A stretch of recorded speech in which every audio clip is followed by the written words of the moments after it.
Hey there, Language Master Academy fans, and welcome to our last conversation lesson tonight with Language Master Academy on air. Always here every Tuesday and every Thursday, every week for this lockdown period.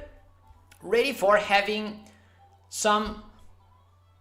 I was about to say a dirty word. I'm sorry. Okay, it's still early for dirty words tonight. So for having awesome fun and having fun together with a little bit of English cues for conversation.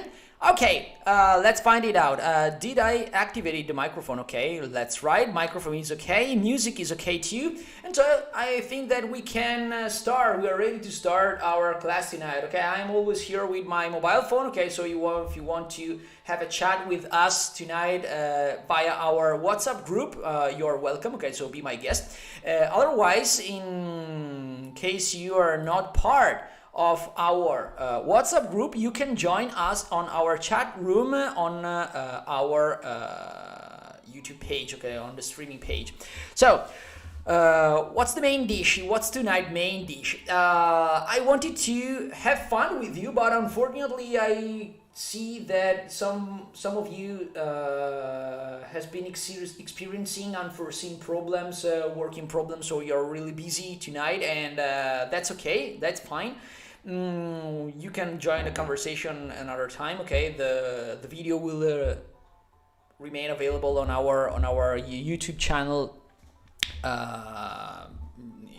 in next few days, so days and months. Okay, so whatever, when you feel like and have time to have a chuckle with us, okay, please subscribe the channel and join Language Master Academy. So what's up tonight? Tonight I wanted to develop some conversation cues, some hints for having a little bit of conversation together and through reading. That is to say, I'm going to read out loud some articles. So tonight it will be sort of some kind of television news, and by taking advantage of this few articles that I'm going to present to you, we were going to develop some cues for conversation. So we will have some hints and some questions to answer if you want. If we have time, we can do it tonight. Otherwise, you can do it as a homework and send to me answers, or you can join the conversation on our Facebook page too and add your commentaries and whatnot about tonight's lesson. So hope you enjoy it. And okay, I'm so glad because Michaela cannot be here with us tonight, but she's participating nevertheless, so it's sort of as if she was attending the lesson. But I think that somebody else is online too, but we haven't started yet, and you just are so eager to have a conversation with me. Oh, okay, we're receiving some messages.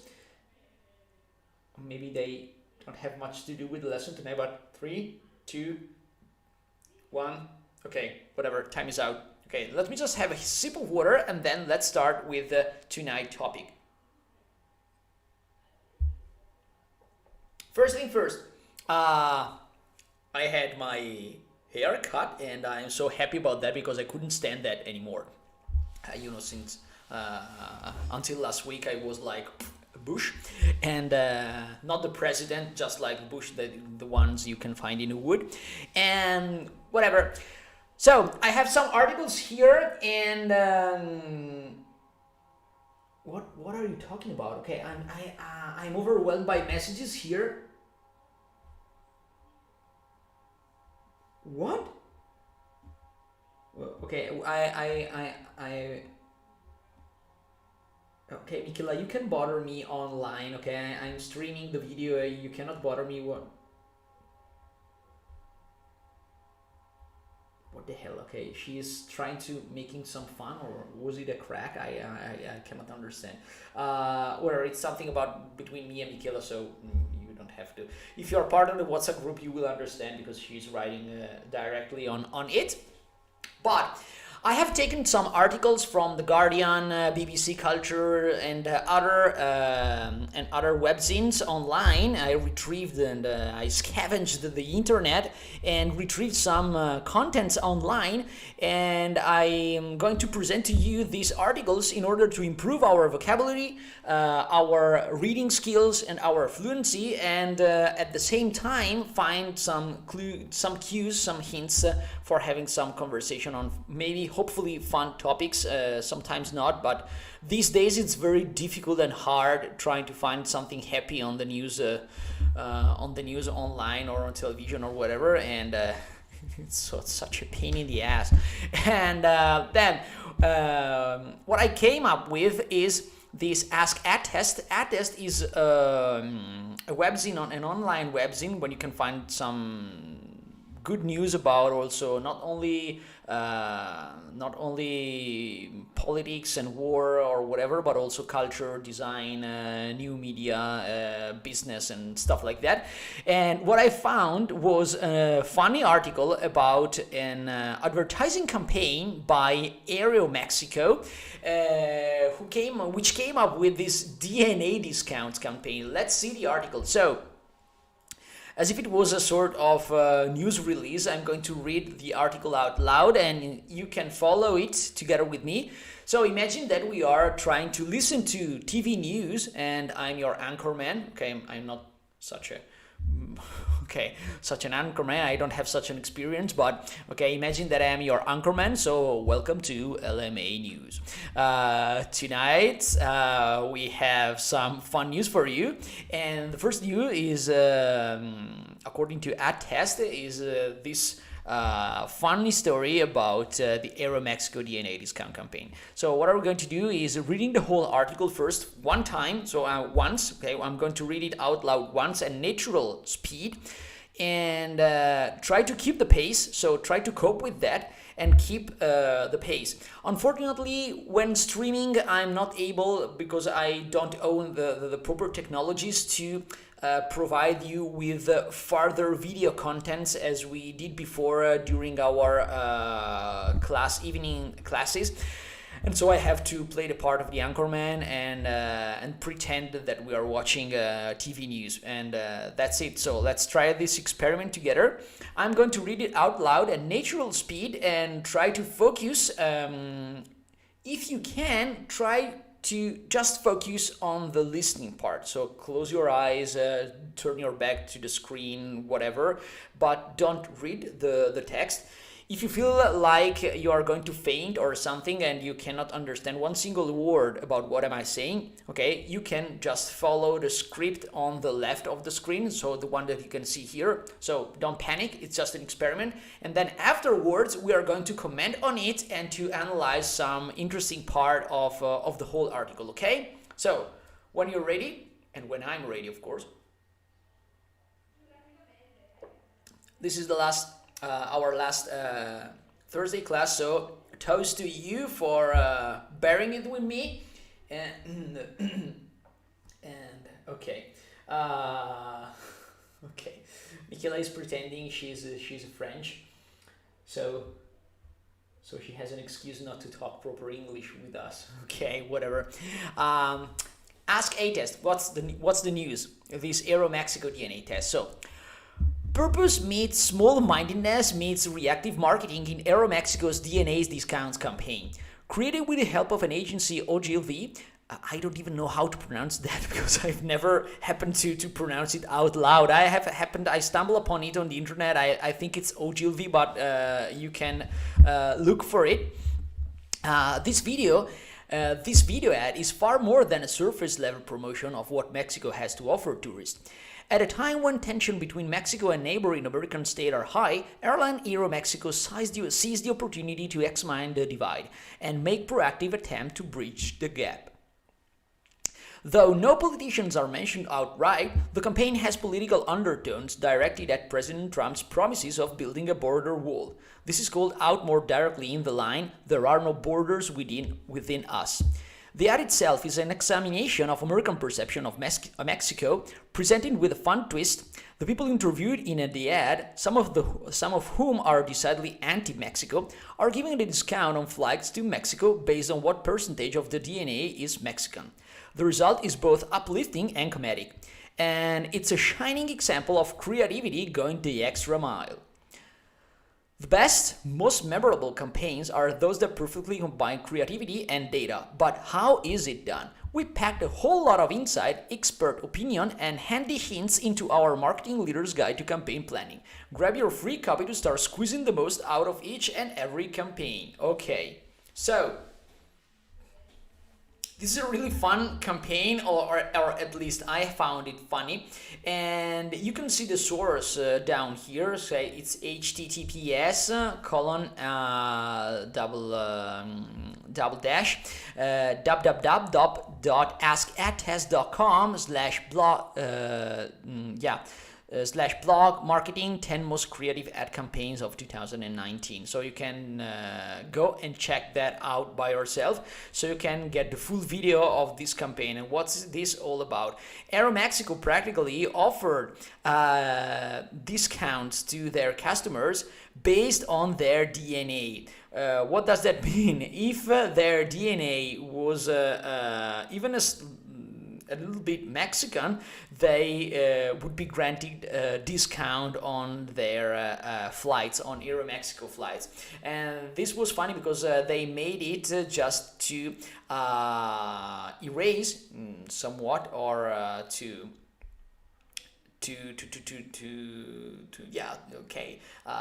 erase borders between United States and Mexico. And what happened?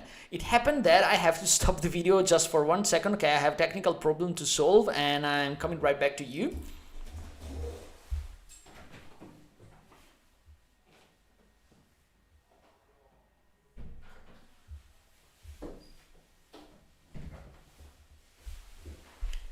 And I'm back. Okay, and what I'm saying is that Aeromexico offered this kind of discount based on the rate of Mexican DNA customers or prospects had. So what happened? They offered it, but of course, lots of southern states inhabitants or American citizens in the southern states of United States of America, of course, were anti-Mexican or anti-Mexico, and so they stood for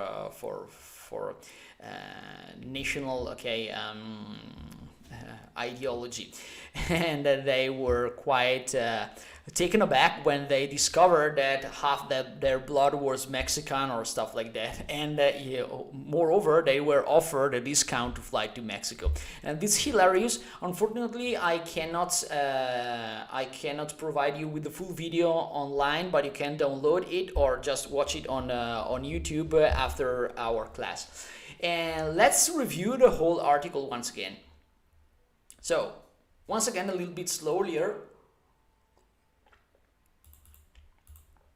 So, here we have sort of our subheading, which claims that purpose meets small-mindedness meets reactive marketing in Aeromexico's DNA discount campaign. What does that mean?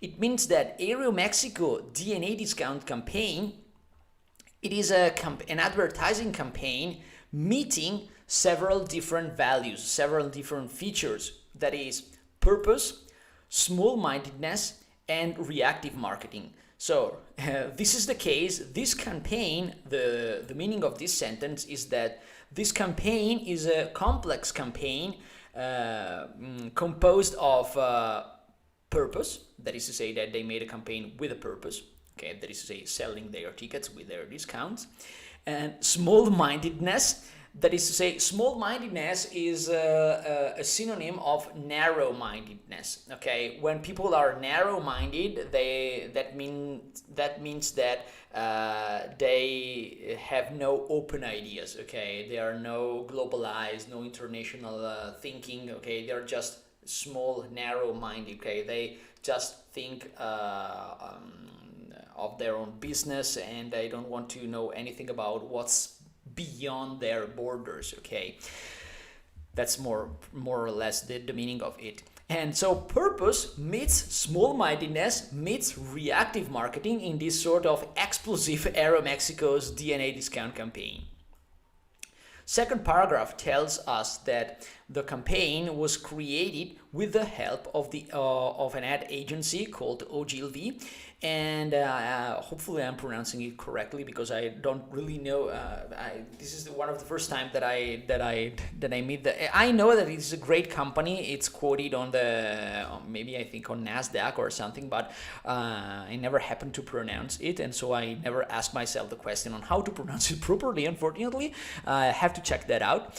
And this video ad is far more than a surface level promotion of what Mexico has to offer tourists. At a time when tension between Mexico and neighboring American states are high, in this case I should write, I have copied the article, but I would prefer writing with the capital letter, with capital S, and neighboring American states. So American states which are neighboring, that is to say, they are Mexico's neighbors, okay? So when tension between Mexico and United States are high, airline Aeromexico seized the opportunity. Seized, that is to say, they reached out for, they fetched, they took the opportunity, okay? They took the opportunity to examine the divide, so the difference and the tension.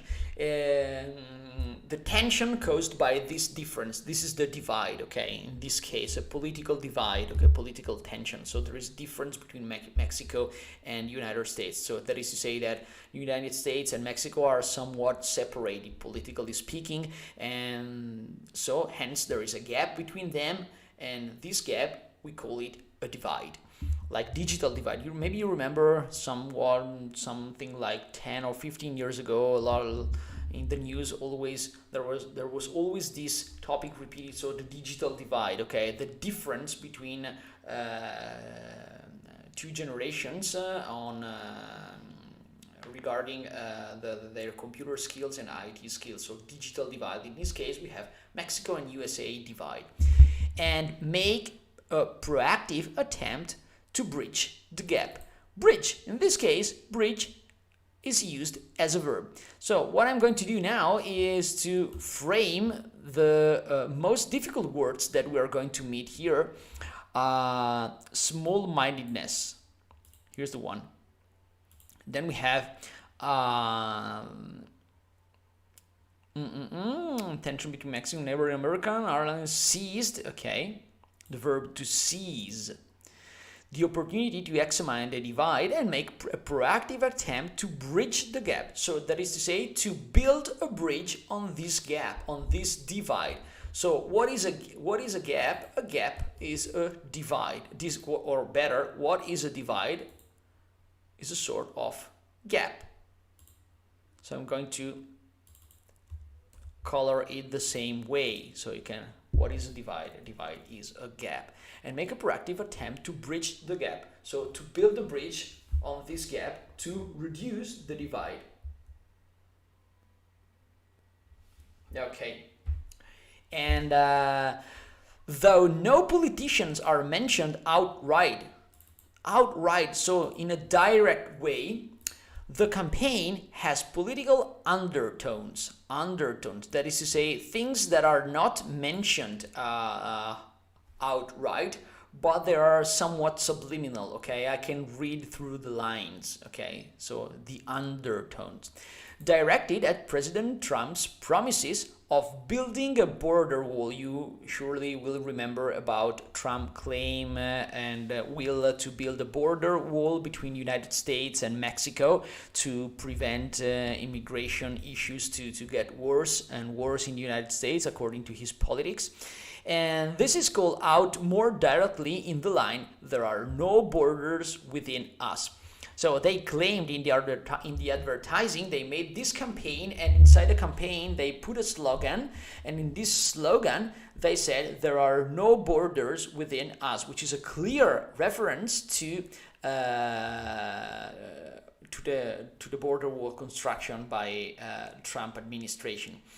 And the ad itself is an examination of American perception of Mexico presented with a fun twist. That is to say, the people interviewed, so there are several people interviewed in this ad, some of whom are decidedly anti-Mexico. So they are definitely, okay, they are straightforward, okay, they are clear, they have their mindset, and they are clearly anti-Mexican, are given a discount, so they receive a discount on flights to Mexico based on what percentage of their DNA is Mexican. So they underwent this DNA test to discover how much of their blood and how much of their DNA is Mexican. And the result is both uplifting and comedic. Comedic, that is to say, contrary to dramatic. Okay, dramatic and comedic. So it's sort of fun, okay? And uplifting, so relieving. And it's a shining example of creativity going the extra mile. To go the extra mile, we made a lot of idioms, but there's never end to idioms, and this is another very common idiom in English language. To go the extra mile, it means if you have worked hard, going the extra mile means work even harder, and so you can stand out. People can recognize you because you went the extra mile. So you made an extra mile of work, and so you are one step ahead of the others, and so people can recognize you, something which is outstanding, which stands out because of your work and your strong effort, working the extra mile. Then again, the best, most memorable campaigns are those that perfectly combine creativity and data. But how is it done? We packed a whole lot of insight, expert opinion, and handy hints into our Marketing Leader's Guide to Campaign Planning. Grab your free copy to start squeezing the most out of each and every campaign. So they also created this website, AdTest, has created a Marketing Leader Guide to Campaign Planning. So how to plan a successful advertising campaign. So whatever, if you ever felt like creating an advertising campaign, and you can grab your free copy and start squeezing the most out of each and every campaign. So squeeze out the most, to squeeze the most out of. To squeeze the most out of something, it means to maximize profits. So squeezing, okay, squeezing something until you get all that you can get from something, okay, from benefits.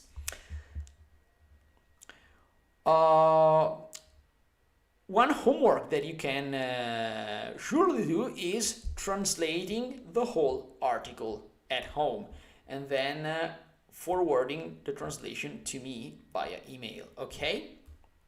So pay attention, and I always repeat myself, but I see that you are a little bit deaf when I talk about homeworks. I'll pay attention. I'm not saying deaf, I'm saying deaf. Deaf means not able to hear, so impaired in hearing. That is to say, DEAF, not DEATH. That's different. One is deaf, and the other one is deaf, with the F sound. Okay?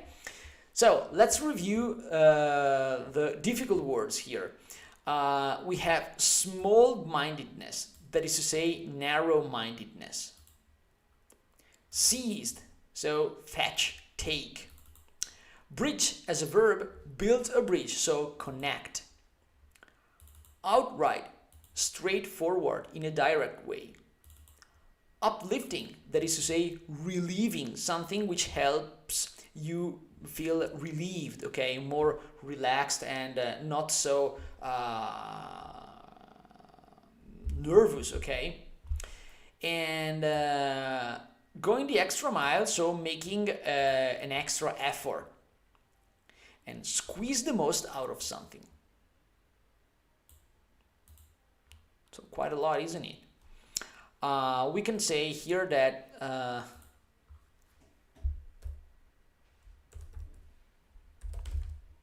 small-mindedness, the act of being narrow-minded. or culturally closed.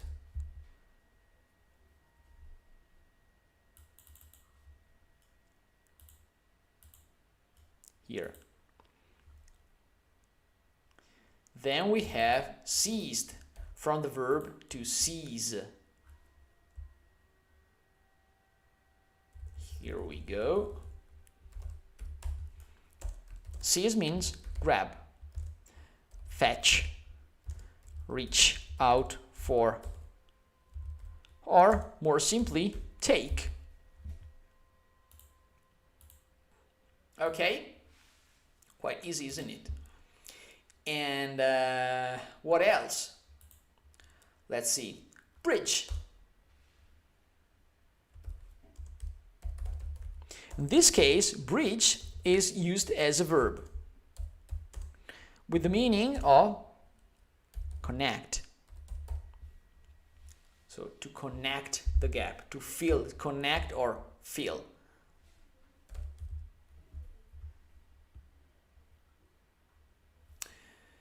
Outright.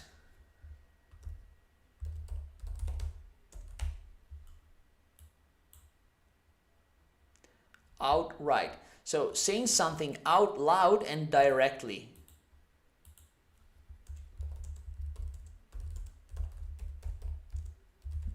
So clearly. Uplifting. Something which lifts you up. So that is to say, somewhat relieving. Like when you say, phew. Okay, you're relieved. So uplifting, at the end you say, okay, so sort of happy ending in this advertising campaign. And to go the extra mile.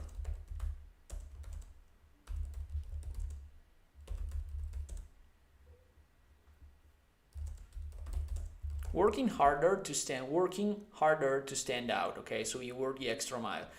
We have a similar now we have several different expressions in Italian which are similar to this one, like hai fatto 30, fai 31, or fare il botto, in the sense with the meaning of you work so hard and you never did it before, and you do something which is extra, like a bonus, and so I can recognize you some merits for doing it. Okay, and last but not least, squeeze. This is interesting. This is okay. Now I have to cancel these formatting options. Squeeze the most out of something. That is, maximize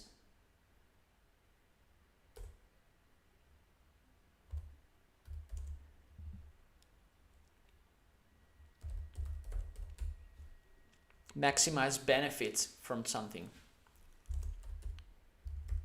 Exploit, but exploit to the extreme. Okay, squeeze the most out of something. So exploit, so take maximum advantages, okay, out of something. So that is squeeze the most out of something. That's the meaning of it. So a whole lot of word, isn't it? And what do you think? So let's go and check it out. So you can have you can have the article translated. No, you have to do it by yourself. So let's go and have it translated, or translate by yourself. Okay, translate the article. Go and search on the internet for this advertising campaign and see whether you can understand something or not of it. And if you want, I can also copy it on our WhatsApp group, so you can share with all the other people of Language Master Academy family. And what else? I just need a sip of water. Next news. So what's happening on BBC Culture? So let's change topic and let's start talking about somebody is already recognizing the cover. Okay, no, we're not going to talk about the Clockwork Orange, but somewhat we are talking about um, cover design. So the design of book covers and what makes a really good cover and what makes a book cover memorable. So title.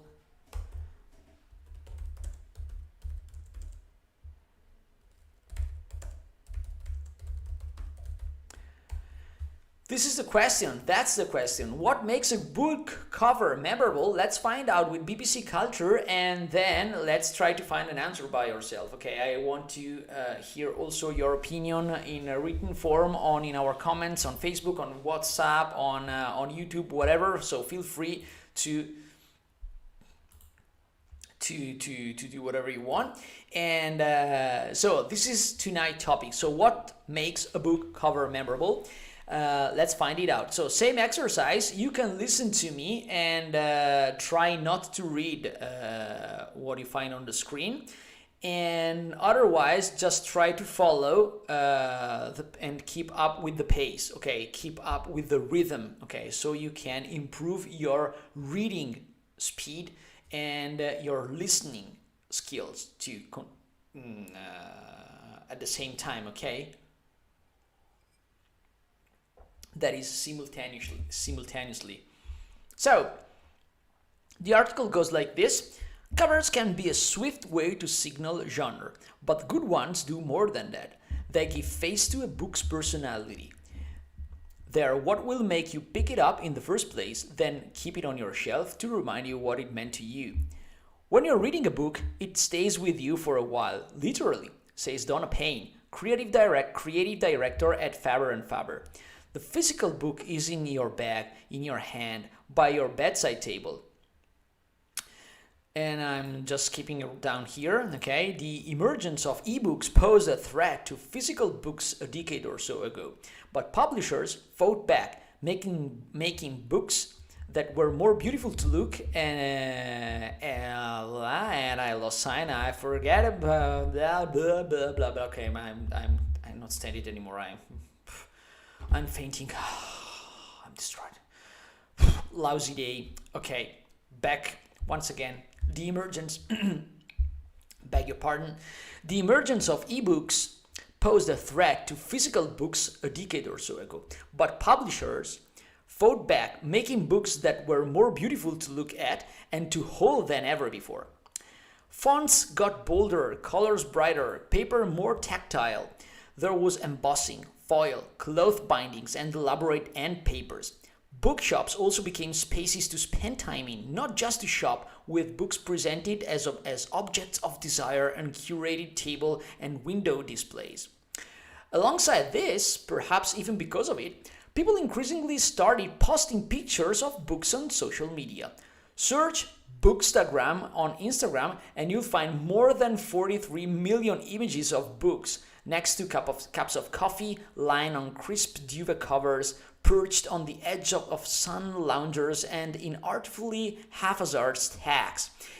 And a medium that is all about visuals, then the more photogenic a book is, the more likely you are to see it all over your feed. In response to the coronavirus crisis and lockdown, the New York Public Library has even asked people to recreate their favorite book covers. So if you want to have a check, you can check this out. The full article is available at www.bbc.com/culture article 2000604, the best book covers in history. And it's a beautiful insight about the importance of having a really book cover design to appreciate and to choose a book. And that's the question. When or why do you choose a book when you go to a bookshop? So first thing first, do you go to bookshops or do you prefer buying ebooks on Amazon for your Kindle first? Second question, do you choose a book by the cover or not? Or do you have different preferences? This is something that we can discuss about a little bit. And last but not least, is art. We have already discussed about that last year about ebooks. We viewed an interview with Stephen King about the importance of storytelling and so on. And the funny thing is that we are now once again, this coronavirus lockdown forced us into our houses, and people rediscover the pleasure of reading. But reading what exactly? And that's curious because there is a sort of revival or printed paper books fighting back against the emergence of ebooks. And let's move on and try to better understand the article once again. So, what makes a book cover memorable? Oh, I forgot. Maybe not everyone knows that, but the orange clockwork, a Clockwork Orange, A Clockwork Orange, the famous movie by Stanley Kubrick, was taken by Anthony Burgess' book. Some books have become indelibly linked with their covers, including A Clockwork Orange by Anthony Burgess, and credit David Pelham, Penguin Books, 1972, and this was the original cover of the novel from which Stanley Kubrick feature film was taken. So let's move on. Covers can be a swift way to signal genre, but the good ones do more than that. So we have this swift, so quick. Okay, covers can be a quick way to signal genre. So that is to say that readers can better understand the genre of a book by looking or by glimpsing at the cover, at the front cover. By looking at the cover, I can swiftly recognize what kind of book am I going to read. A romance, a thriller, a horror, political thriller, an essay, and so on. But the good ones do more than that. So a good cover do just more than just signaling the genre. So signal, so notifying, giving notice, okay? They give face to a book's personality. Do you agree with this statement? So the front cover of a book give a face to the book, and it represents its personality. Is that right, according to your opinion? Okay, I'd like to know more about your opinion about that, okay? And they are what will make you pick it up in the first place, then keep it on your shelf to remind you what it meant to you. So, other question. Do really books mean something to you? And if so, in which way? First question. Second question. Do you pick up books in a bookstore or bookshop? Okay, whatever, it depends on the kind of book store you're entering. Okay, when you get into a bookstore or into a bookshop, do you choose books by looking at front covers or not? So, question number one. Do front covers give books personality? And do you pick up books by their covers? And do really books mean something to you? When you're reading a book, it stays with you for a while, literally, says Donna Payne, creative director at Faber & Faber. The physical book is in your bag, in your hand, by your bedside table. I hope you know what a bedside table is, okay? It's the small table that you have beside your bed, okay? Also called night table, bedside table or night table. The emergence, pay attention not to get confused with the word emergency. It's not emergency, the emergence, or the something raising, okay? Emergence, something which is emerging, okay? So going up. The emergence, the fact that people are starting to notice it, okay, and it's becoming popular. The fact, in this case, I would say the fact of becoming popular, right? So the emergence of ebooks posed a threat. Something which is threatening. So I'm gonna kill you. That's a threat, okay? Threat to physical books a decade or so ago. But publishers fought back making books that were more beautiful to look at and to hold than ever before. So publishers, what did publishers do? They fought back the emergence of ebooks by creating more appealing books. Appealing in what way? More beautiful, more appealing to look at, and also to hold than ever before. So different use of papers and so on. Here we have a number of difficult expressions. Fonts got bolder, that is to say thicker, okay, more big and bigger and blacker, okay, so bolder. So when something is bold, okay, bold font, okay, you remember maybe bold and italic, okay, on your word processor. Colors, brighter, okay, more striking, okay. When colors are brighter, they are more striking. And paper, more tactile. That is to say that they wanted to convey paper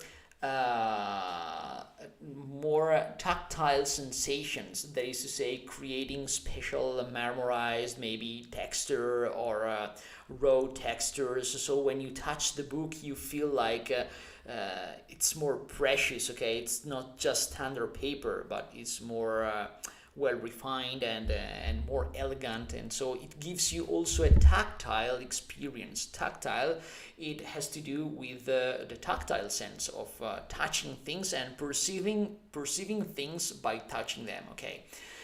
There was embossing. What is embossing? Let me check if I have some embossed cover here to show to you.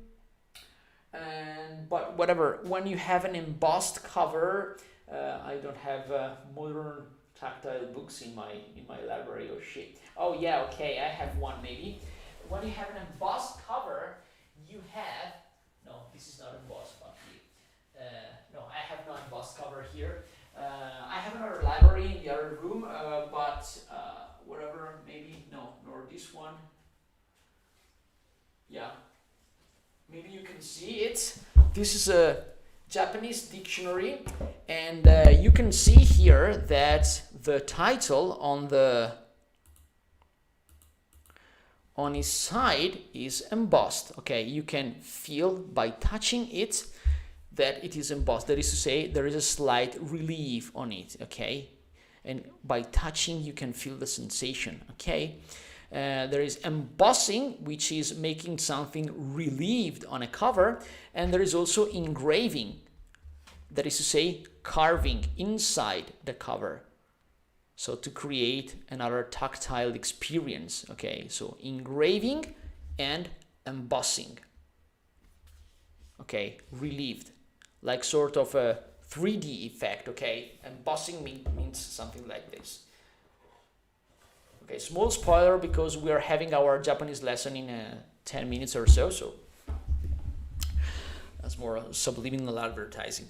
And so we have bolder fonts, tactile sensation, embossing, foil, cloth bindings. Bindings are the way you bind a book, okay? You link pages together using threads and so on with cloth, okay? Cloth, you know what cloth is. It's sort of, how can I say that? There is another word, fabric, okay? Or fabric with fabric threads, okay? So cloth bindings. And of course, using elaborate end papers, okay, the paper which is used at the end of the book to link it to the cover itself. So, bookshops also became spaces to spend time in, not just to shop, with books presented as objects of desire on curated table and window displays. So people in bookshops created this sort of displays with curated table, so a disposition on the table with maybe a tablecloth and some other objects to decorate it, and in the middle of it a presentation of the best-selling books, and also window displays and stuff like that, okay, to render everything more appealing, okay, more tempting. Alongside this, perhaps even because of it, people increasingly started posting pictures of books on social media. Oh, you can also go and check Bookstagram on Instagram to find out something like this. Have you ever took a picture of your favorite book to post on Instagram? Okay, this is another interesting and funny question. And you will find, if you look for the hashtag Bookstagram, more than 43 million images of books. That's incredible. That's a humongous quantity of books. The hell. And next to cups of coffee, lying on crisp duvet covers. Okay, duvet covers.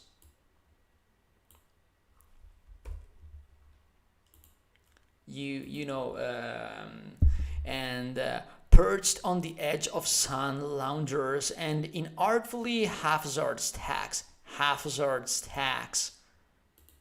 Oh, this one is interesting too.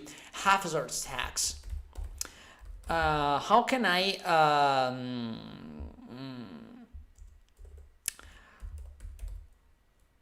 haphazard is something which is disposed randomly, maybe. And a stack is a pile of books, and I don't know if I can show you an image of it. Let me check with the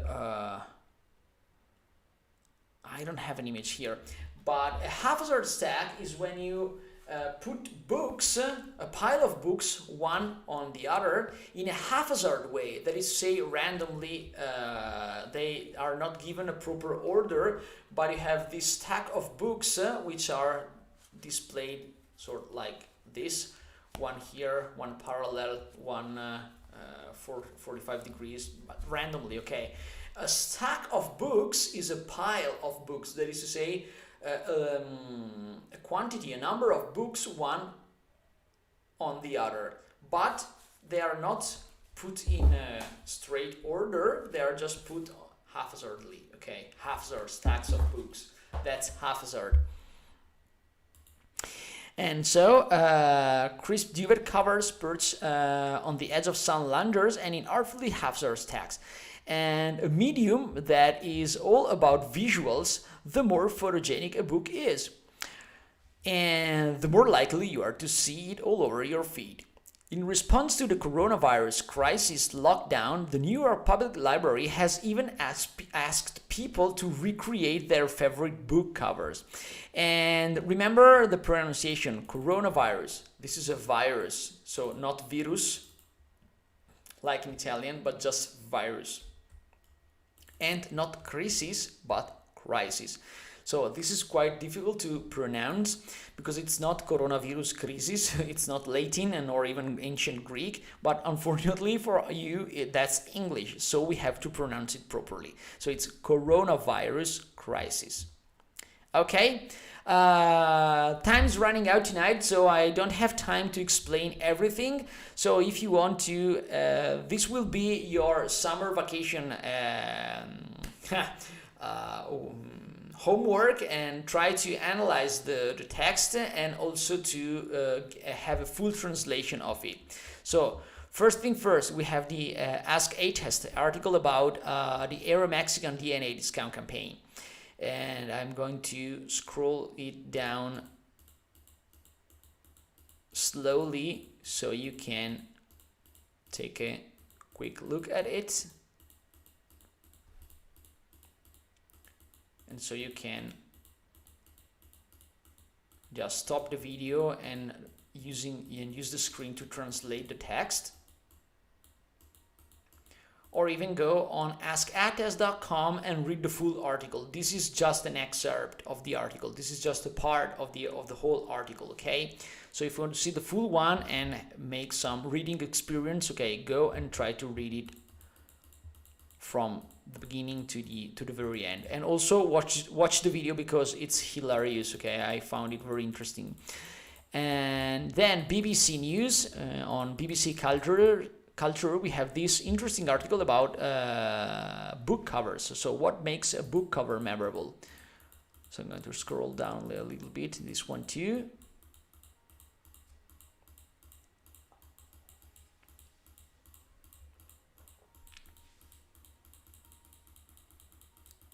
And that's it. And if you want to try to answer the conversation, tonight's conversation cues, be my guest, okay? You can also share your experience on our Facebook page. We have a sort of a guest post area. You can share your thoughts and whatever you feel like. And if you want to make the attempt and work the extra mile, you want to do that in English, we will be more than happy. Last but not least, I also have an article about Rafael Nadal, who would not travel to New York today to play US Open. There are tennis US Open, and Vidal wouldn't travel, but it depends. It's not up to him, unfortunately. And let's read this one too. We don't have much time, so I'll do this very quickly, extremely quickly, and try to bear it with me. Go. So what happened? They interviewed the famous tennis player, pro player, and he stated that he would not travel to New York today to play US Open. Let's see. Rafael Nadal wants tennis to resume, but not while COVID-19 remains a potent threat. And Rafael Nadal has said tennis should not resume until players are able to travel safely in order to compete around the world. If you ask me today if I want to travel to New York to play, I will say no, I will not. In a couple of months, I don't know how the situation will improve, he said. The ATP and WTA will decide on 15 June the fate of the US Open and the rest of the US hardcourt swing. Should the tournament go ahead, it will have made significant compromises, including ferrying players to New York on charter flights from a handful of cities. Nadal said, "We need to be responsible. We need to be sending strong messages, and we need to be a positive example for society. We need to understand we are suffering an unprecedented situation, and my feeling is that we need to come back when all the players from all the countries of the world are able to travel under safe circumstances. If not, in my personal opinion, we will come back and I probably will play, but my feeling will be that we are not being 100% correct." Wednesday marked Nadal's 34th birthday, one of a few in the past 15 years he has spent outside Paris rather than in the middle of one of his 12 Roland Garros title runs. The question of how the suspension will affect him remains unclear. And if you want to read the full article about Nadal stating that it is wrong to keep on playing in New York for the New York Open, you can go and watch and read the whole article at www.theguardian.com. Sport 2020, June 4th. Rafael Nadal would not travel to New York today to play tennis. So maybe we can have some other interesting cues for conversation here. Yeah, okay, well, Nadal said that he wouldn't play in US Open, but they haven't decided yet. And he also stated that, in my personal opinion, we will come back and I probably will play. So that is to say that if managers and the board of directors at WTA and ATP says that he has to play, he probably will play. But his feeling will be that they wouldn't be 100% correct. Doesn't it sound a little bit? I'm playing the devil's advocate. I'm just playing the devil advocates here, but what if Nadal is just sounding, isn't Nadal just sounding a little bit, opportunist, and just like, yeah, okay, we shouldn't play because it's not fair to play because of coronavirus, but if I'm asked, of course I will play also because I have to gain my money, okay, I have to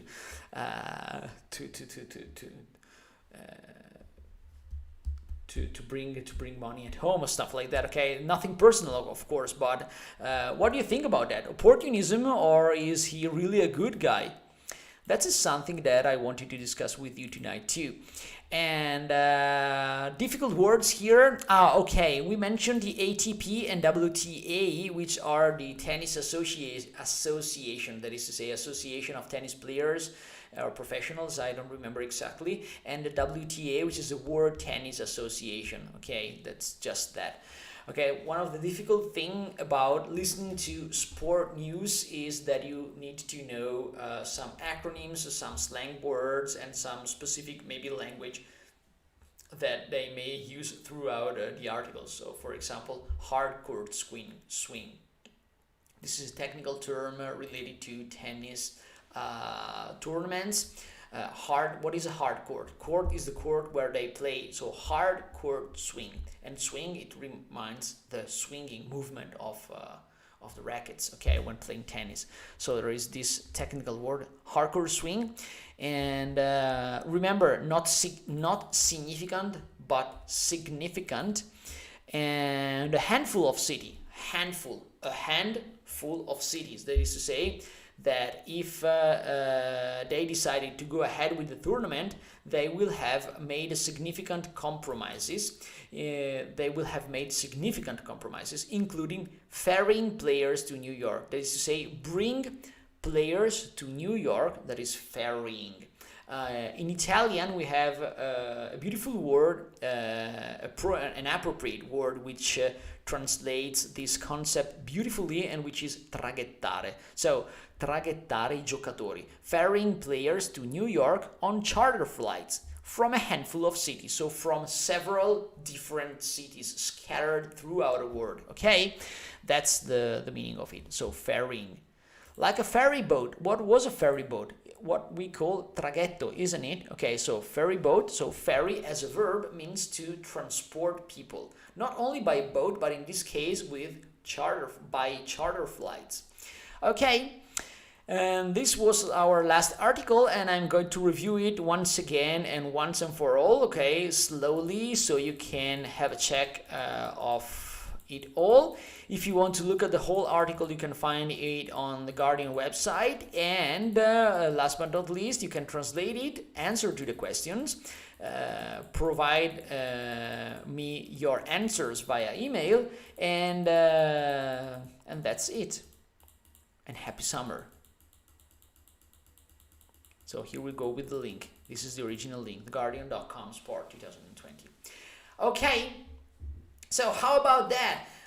This was our last lesson, and I'm running out of voice because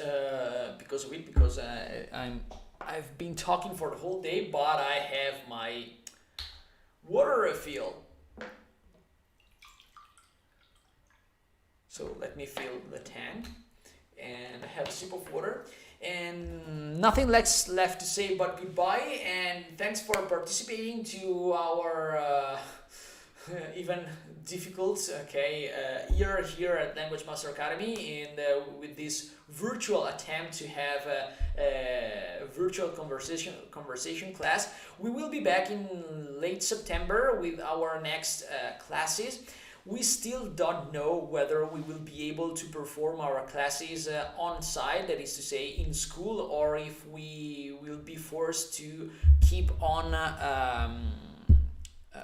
practicing virtually. In that case, as I have announced on Tuesday, we will adopt more cutting-edge softwares and advanced software for managing webinars and meetings, just like that, so we can have a proper virtual class, and with 100% possibility to interact with each other. Okay, not only with me but with each other, so not using WhatsApp and YouTube, so it will be really more professional. But we will talk about that next Friday. So this is our last let's say standard lesson, but next Friday we are going to have a party. Okay, it is an exclusive virtual party. Okay, we're going to make the party here on YouTube, no flash mobs or whatever, nothing of that kind. But that okay. And 8:45, okay, so that is to say 8:45 on Friday night. I will provide you late in the afternoon on Friday 12th. I will provide you with a link, okay, via WhatsApp. I will provide you with the link to connect to our session, and we will have a sort of rendezvous with all the members of Language Master Academy. We will have a party, and we will present all the news and new stuff that we are organizing for next year, and then we are going to have fun with an extra English lesson. It will be really exciting, because we are going to talk about music and translation and lots of news and stuff like that. So don't forget to bring the beer and popcorns, because we are going to have fun. And have a good night, spend a good weekend, and take care. See you next week. Bye.